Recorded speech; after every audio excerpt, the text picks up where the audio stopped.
তো গাইস, রায়পুর থেকে কলকাতা ফেরার পথে দেখছি আমার গাড়ির ব্রেক লাইনের ভ্যাকুমের ডায়াফ্রাম গেছে একটা ফেটে।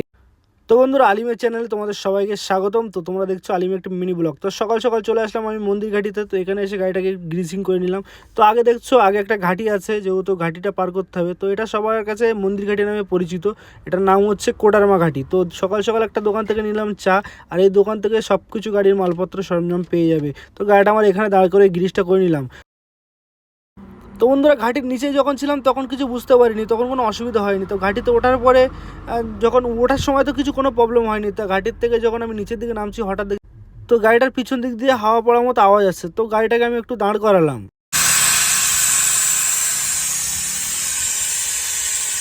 তো বন্ধুরা, গাড়ি থেকে নিচে নেমে দেখলাম ডাইফার্ম ফেটে গেছে। একটা ডাইফার্ম ফাটার কারণে হাওয়াটা লিকেজ হচ্ছে, আর যার কারণে ব্রেকটা একটু কমই লাগছে। তো আমার মনে হলো এটা আমি নিজে নিজে করতে পারবো। তো যার কারণে চলে আসলাম একটা পার্টসের দোকানে। এখানে এসে একটা ডাইফার্ম নিয়ে নিলাম। ডাইফার্ম নিয়ে আমি আমার গাড়িতে যাচ্ছি। তো আগে একটা জায়গায় দাঁড় করিয়ে আমি আমার ডাইফার্মটাকে চেঞ্জ করে নেবো। তো চলে আসলাম কাঞ্চিমানি ঘাটি চড়ার আগে একটা জায়গায় দাঁড়িয়ে ডাইফার্মটা আমি খুললাম, নিজে নিজে খুলে দেখলাম যে কোথায় ফাটা আছে। তো দেখো, খোলা আমার কমপ্লিট হয়ে গেছে। তো তোমাদের একটু দেখায় ডাইফার্মটা কোথায় ফেটে গেছে।